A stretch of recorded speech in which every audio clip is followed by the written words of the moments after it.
At this time, the missionary, who's known for his book, Letting Go, will come and give our sermon. Let us all welcome him with a pause.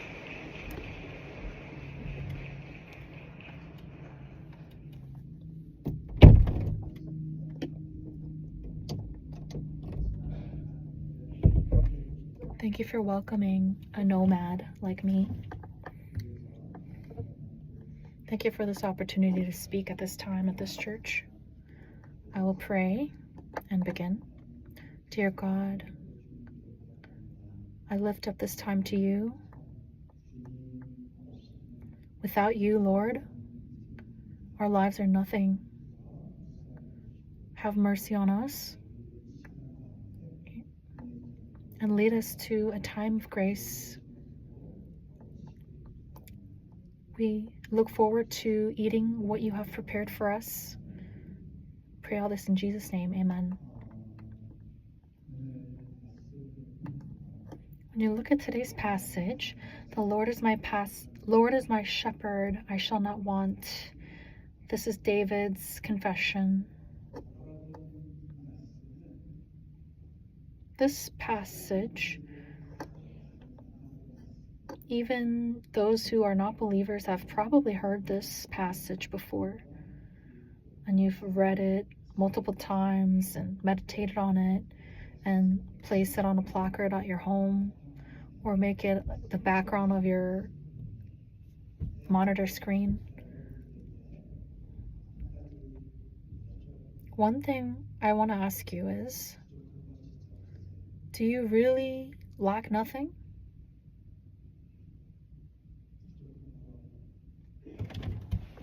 Do you really lack nothing?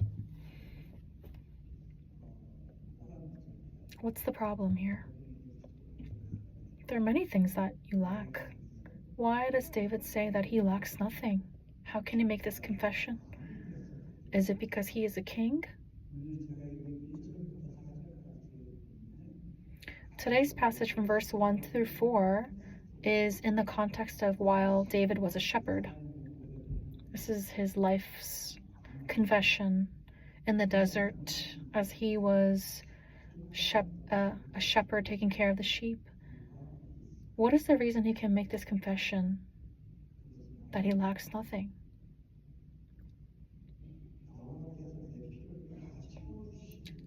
It's not because the Lord fills all of my needs. It's not because he satisfies all of my desires. That's not why he says he lacks nothing. It's because the fact that he remembers that the Lord is his shepherd, that fact in itself is enough. So what does this mean? I want to explain this today. To simplify this and summarize this, when I look at my husband, I want him to change. I wish God would take him, change him or take him. And you can pray about this in frustration to God. And then God gives you this heart. Must be hard, right? I know that it's hard for you. I know that you're going through a hard time, but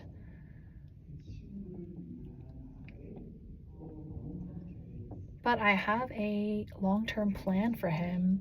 Can you trust this? And even though he is in his unchanged state, can you think of it this way? Okay, he's a poor guy.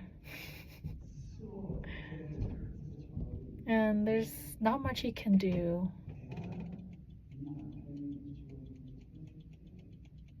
I will fill the void that he cannot fill. I will satisfy the needs that he cannot satisfy. So don't look to your husband, but look to me.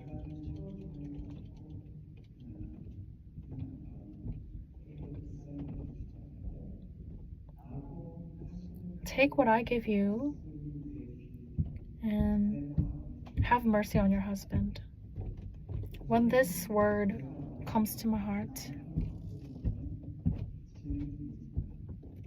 still not much has changed with the husband, but because of this answer from God, I no longer have that struggle.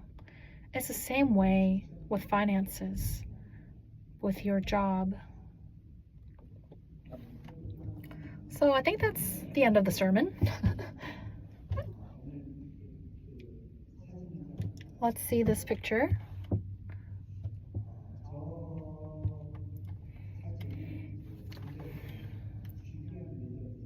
This is a picture of the Judean wilderness.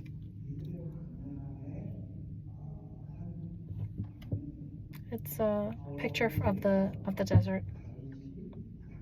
That is where David tended to his sheep. That is also where Abraham stayed, not too far from Hebron.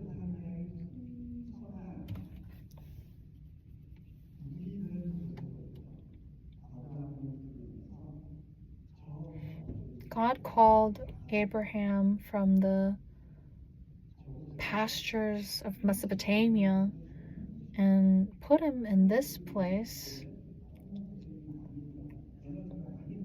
It would take a lot of energy to build anything in this place, in this wilderness. But this is where Abraham prospers. And people could see, wow, God is really with Abraham.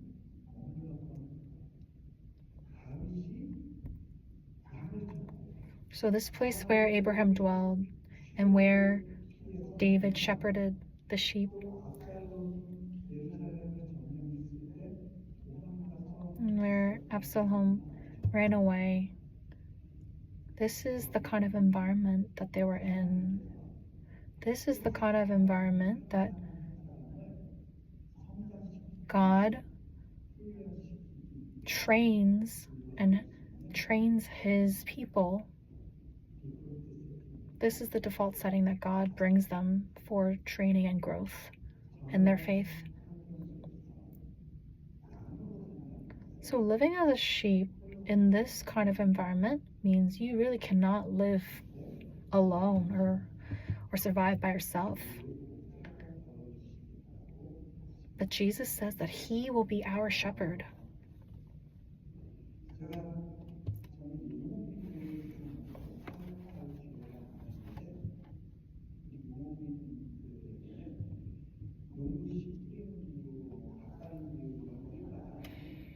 I had a lot of opportunity to minister to a group of people who really couldn't relate to the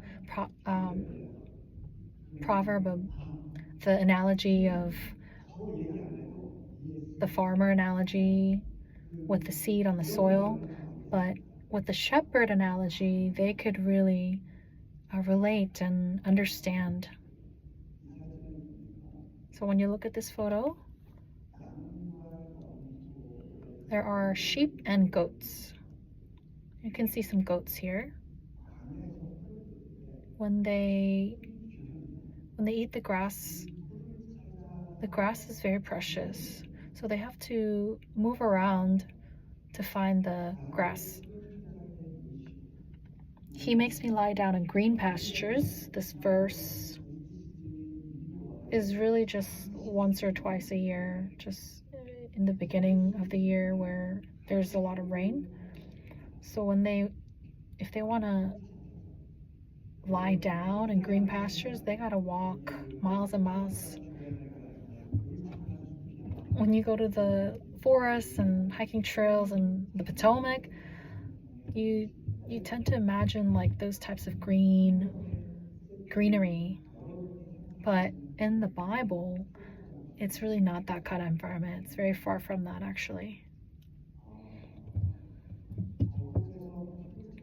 So when you try to look for grass in this place, you have to move and travel. Once in a while, there may be some grass in that environment, when there's a tornado in the ocean and it passes and it hits the rock, the dew falls on the ground and little greens grow in that area. So the shepherd takes his sheep and searches. He goes on a search for the grass. Since grass is so precious in this area, you can't let the goats and the sheep tend in the same place. The goats, when they eat the grass, they take the whole root out. So anywhere the goats pass, the sheep, they have nothing to have for themselves. So you gotta let the sheep go first and then the goats.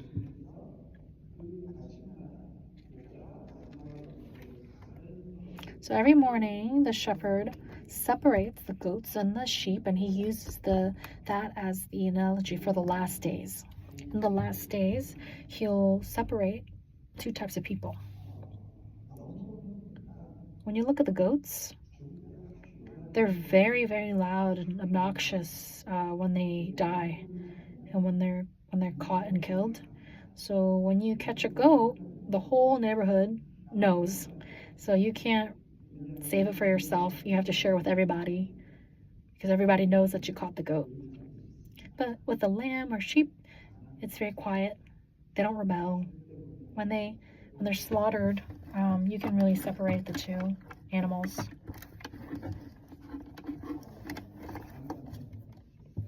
Let's look at the next photo. The sheep have poor sight, so they just look at the floor, just look at the ground that but the shepherd, even though they're far away from the sheep, their eyes are on the sheep. It's not that the sheep's eyes are on the shepherd, but the other way around, the shepherd's eyes are on the sheep.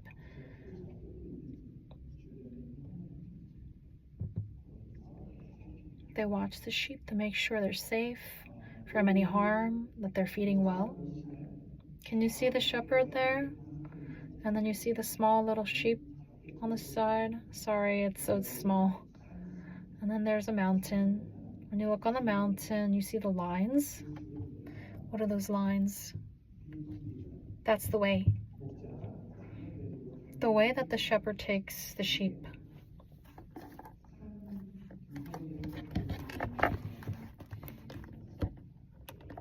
But there are no lines that pass through those lines or cut through those lines. It's all round, all around the mountain. So when we go from one level to another, we can't just jump to the next level. We need to go through the whole process of falling and failing and getting back up. And then when we grow enough, we can go to the next level in our faith. Do you have any children at home that don't listen to you? They don't want to follow you to church. There probably are a lot of students who go off to college and, depart from the Lord's ways. I know there may be a lot of you experiencing that. I know there's some of you regretting, I should have done better. Even though it is a way that goes all around the mountain, God still allows this. Now, when you look back, the type of rebellious ways that your children are doing now, you probably have done the same in the past. We had the heart to always want the best things from God and go all around. So, but the reason the shepherd takes the sheep all around is because the sun is less sunlight in the north. There's more moisture, so there's more greenery there, more grass there. So as you get closer to the summer and it gets more dry and the grass withers away, the shepherd takes the sheep, goes around the mountain to go toward the north. He doesn't go the hard way, all the way straight up, but he thinks about the sheep's physical abilities and takes them the slow and easy way. Today's passage talks about the paths of righteousness, and this path of righteousness that he talks about is like this path that the sheep are taken all around the mountain.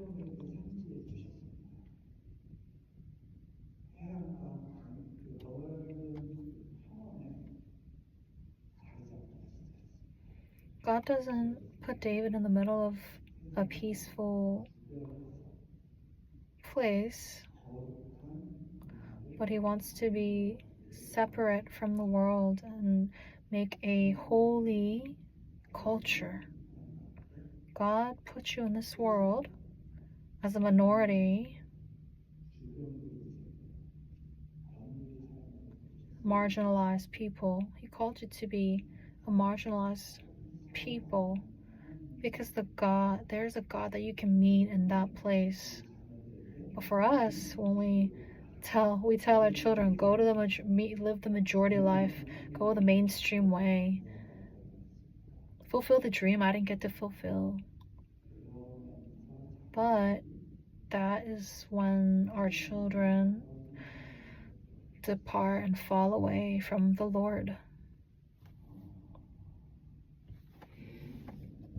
When I talk about this part, it's gonna get way too long, so I'm gonna cut it right here. There's a lot of painful stories.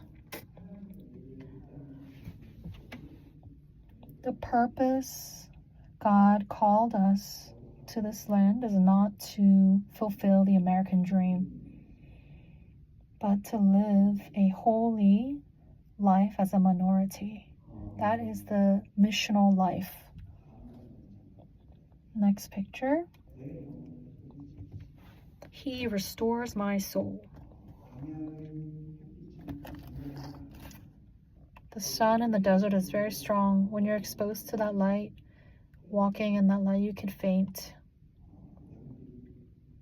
The sheep may faint.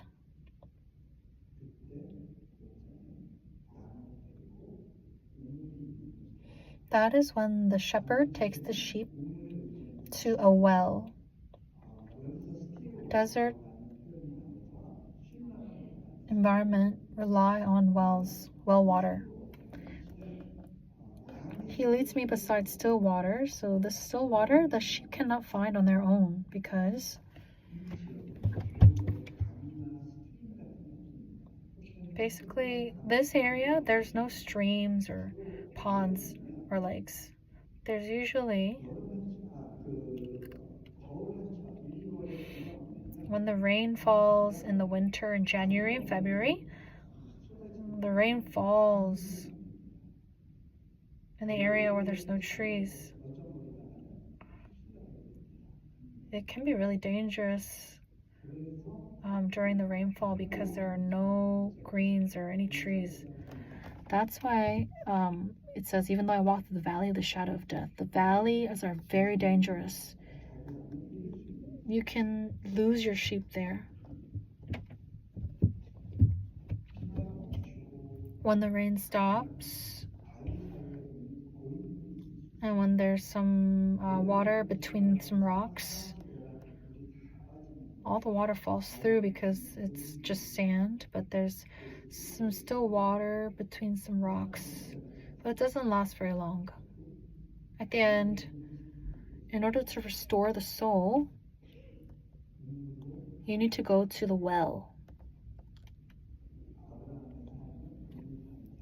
Abraham's life was a life of digging wells.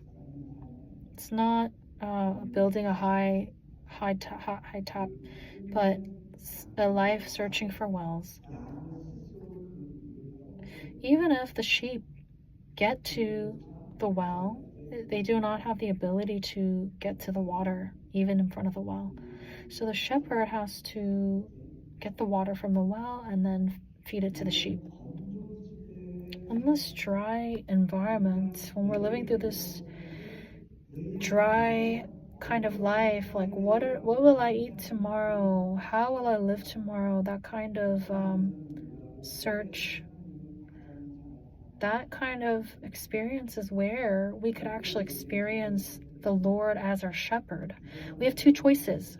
There's no one I could trust in this life, so I will trust myself. In my hand. I will get through this myself. Second option, I can't do this myself. This is out of my control. So, Lord, I look to you and I rely on you. Help me. It's two very different types of choices in life. Completely different experiences. Very different colors of life. Okay, next picture.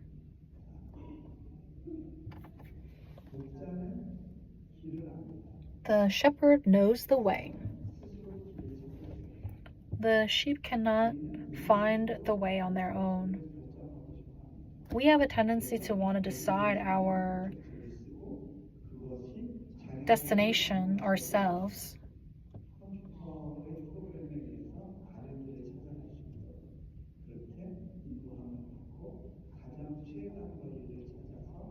We try to find the shortest route to the destination that we choose. But living a life following the shepherd in the desert is a completely different type of life.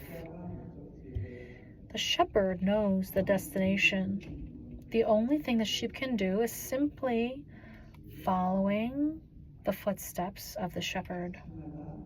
Every morning, the shepherd, in order to feed the sheep, he takes the sheep and goes forward.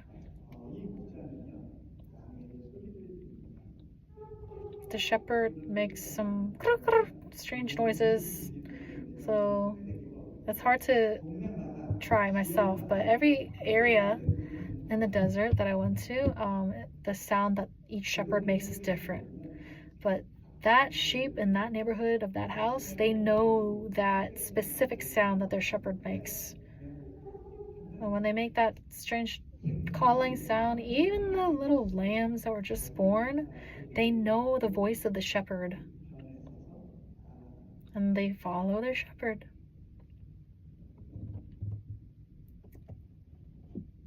Dear church, if you trust in Jesus, even if you were just born spiritually,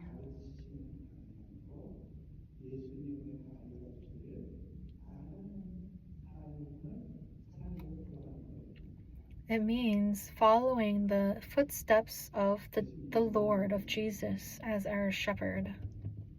He says in John 10, verse 4, when he has brought out all his own, he goes on ahead of them, and his sheep follow him because they know his voice.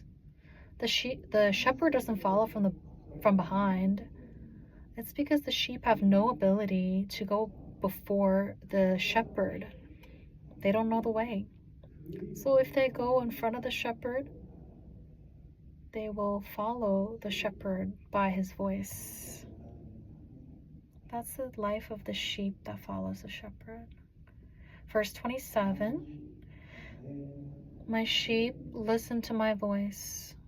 I know them, and they follow me.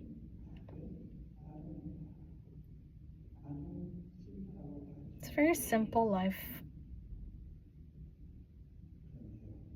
But this life for people these days, the modern world, is a very difficult challenge. When I got my PhD in America and went to Mongolia as a missionary, I didn't have the ability to prepare anything. So I said, Lord, I'll take what you have given me and I will live this life. I had to decide to go with what I had. There's no salary or any kind of like regular pay. It's not a life relying on a regular pay. It's the life relying on the manna, daily manna.